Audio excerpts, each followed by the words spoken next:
One of the things I try to do on the channel is share ideas and projects that I'm working on in order to give the rest of the community something to think about. And one of the things I just completed was my panic room. And having a panic room in an SHTF scenario could be extremely useful. And I figured I would share some of the ideas that I put together with my panic room to give you something to consider if you're working on one yourself. A panic room could be very useful in SHTF. It gives you the ability to hide from something dangerous. You could store valuables or equipment inside of your panic room that you don't want people to have access to, and it could be a prolonged emergency shelter depending on what's happening outside in your environment.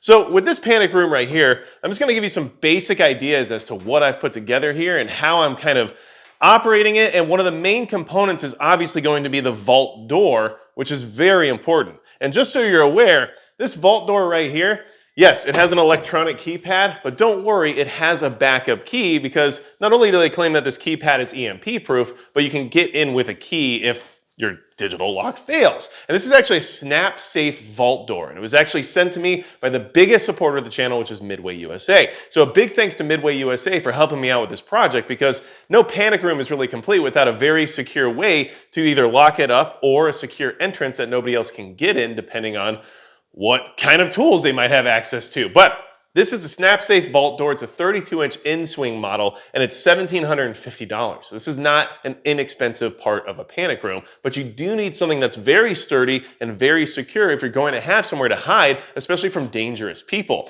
And what's nice is this is a 12-gauge steel door and frame, and then it has all the tools you need in order to install it. And you're supposed to install it with some help, and I asked for help, but I may have skipped some steps based on the fact that I am just a relatively big dude that likes to try to do things on my own for no reason. So things may have happened that should not have happened. But what's really cool is that not only can this door open from the outside, but it has a lever on the inside that doesn't lock. So no matter what's happening out here, you can open the door. And because it's an in-swing, if I'm in here for like a tornado or something, anything that falls in front of it isn't going to stop me from getting out, which is great. Now, another cool thing about this whole thing is that it's 330 pounds, which means it's really heavy duty, which is why you're supposed to have help in order to install it, just saying. But it has 0.8-inch bolts lining all around the frame, except for the floor, which allows it to be extremely secure and durable. So let's take a look inside the panic room, not to give away all my secrets, but just to give you some more concepts as to what I'm planning on using it for and why you might want one.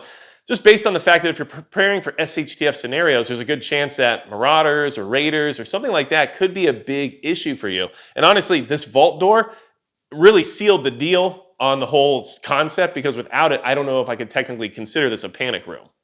All right, welcome inside of the panic room, or the vault, whatever you want to call it. Maybe Vault 111, I'm not sure. But this is exactly my idea of what I thought a panic room should be. And just to reiterate, this is the SnapSafe Vault Door. Here is the lever right here, which allows me to open it from inside of the vault, no matter what's on the other side, which is really important to be able to escape, of course. And then just to mention again, this thing was really easy to install. So if you're looking for a vault door, or if you want to build a panic room, definitely check out the SnapSafe Vault Doors over at MidwayUSA. So here's the thing about a panic room. There's a couple of criteria I think we need to discuss that I think every panic room should have, especially for SHTF type scenarios. And one of the criteria should be an alternate escape route.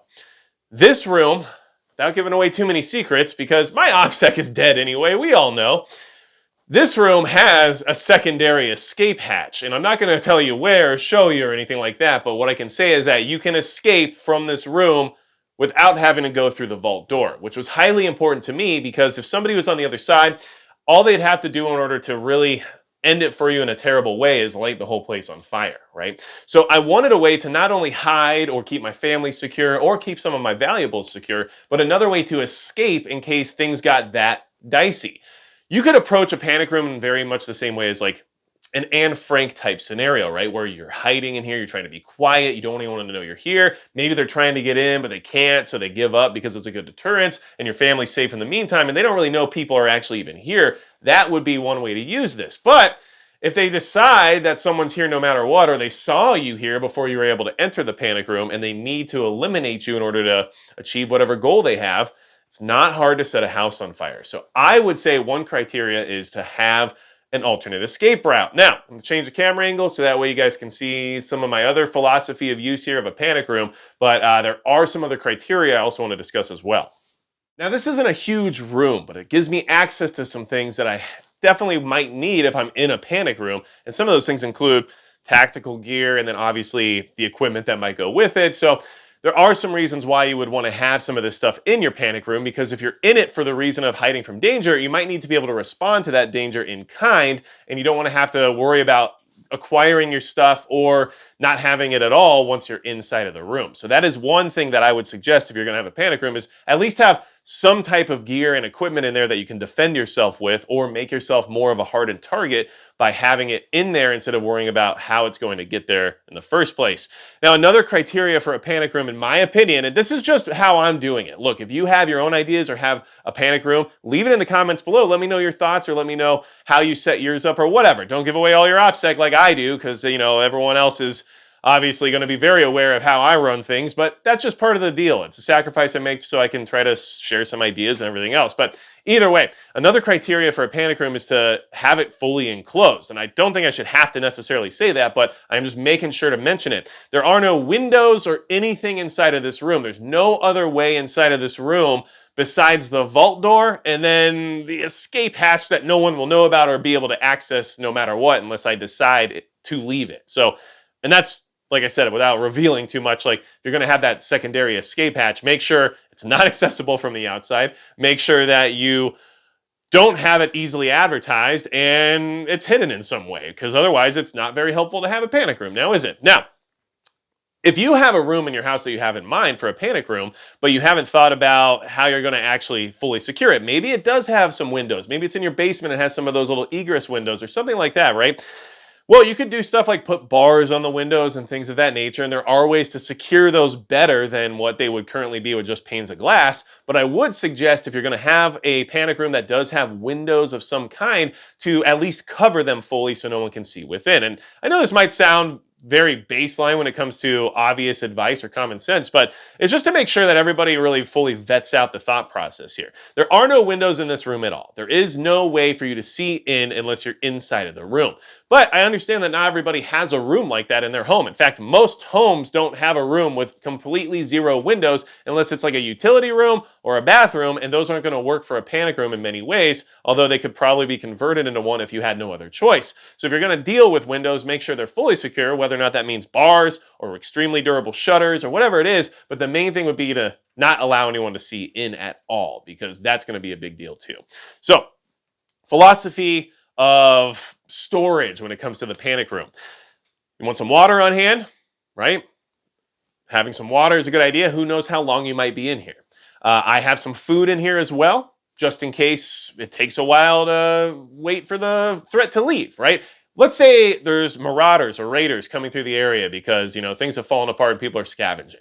And you're just not trying to engage, which is what I suggest. Although I train on firearms and everything else related to that kind of stuff, my last resort is engagement. Everything else is avoidance. And so hiding in here is still preferable than having some kind of gunfight, right? So you might be in here for a long time. Maybe they can't get in, so great, but you don't want to advertise that you're in there either. They just think that it's some safe room they can't get into. But the other thing to keep in mind is that if you're in here for 3 or 4 days until they leave or decide it's not worth their effort anymore, you need to eat and drink, because it's going to help quite a bit with that whole comfort process, right? The other thing to keep in mind is that you'll need to use the bathroom. So I have some buckets in here as well that I could use for that in the meantime, with some bags, of course, too. And that's just kind of like a backup plan for being in here for a long time. And the same could be said for like a natural disaster. If we came in here for, like, let's say a tornado, because I haven't got my storm shelter yet. That's another project that's in the works, I promise, but FEMA is slow when it comes to these grants, which is something I'll be discussing once that project goes through, because I want everyone to have access to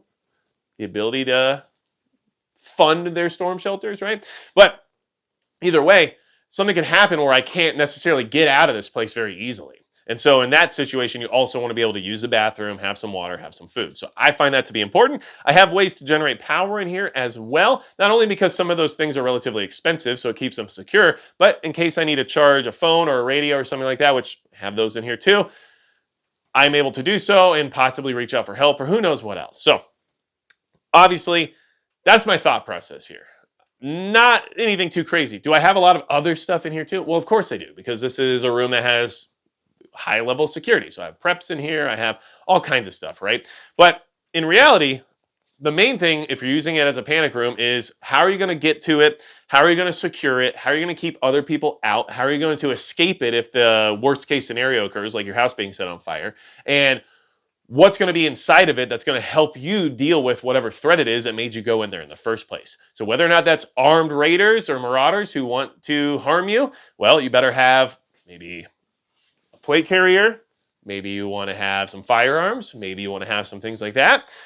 Or if it's a natural disaster, right? And you need to be able to reach out for help afterwards. So maybe you need to have some communications equipment. I also have CBRN gear in here in case somebody gets crafty and decides they're going to try to throw some tear gas nearby and hopefully it seeps in or who knows what else, right? I don't know. I'm just saying that that's also something I have in here for that particular reason. I don't know what the threat's going to be and I need to be able to respond to it. If somebody tries to smoke us out or something and we have to leave in a hurry, but it's through some kind of fog or smoke or whatever it is, it'd be nice to be able to throw in a gas mask, right? So not only are the things in here going to have some value because they're more secure by being in here, but they're also practical in the sense of use case, depending on why it is I'm in a panic room in the first place.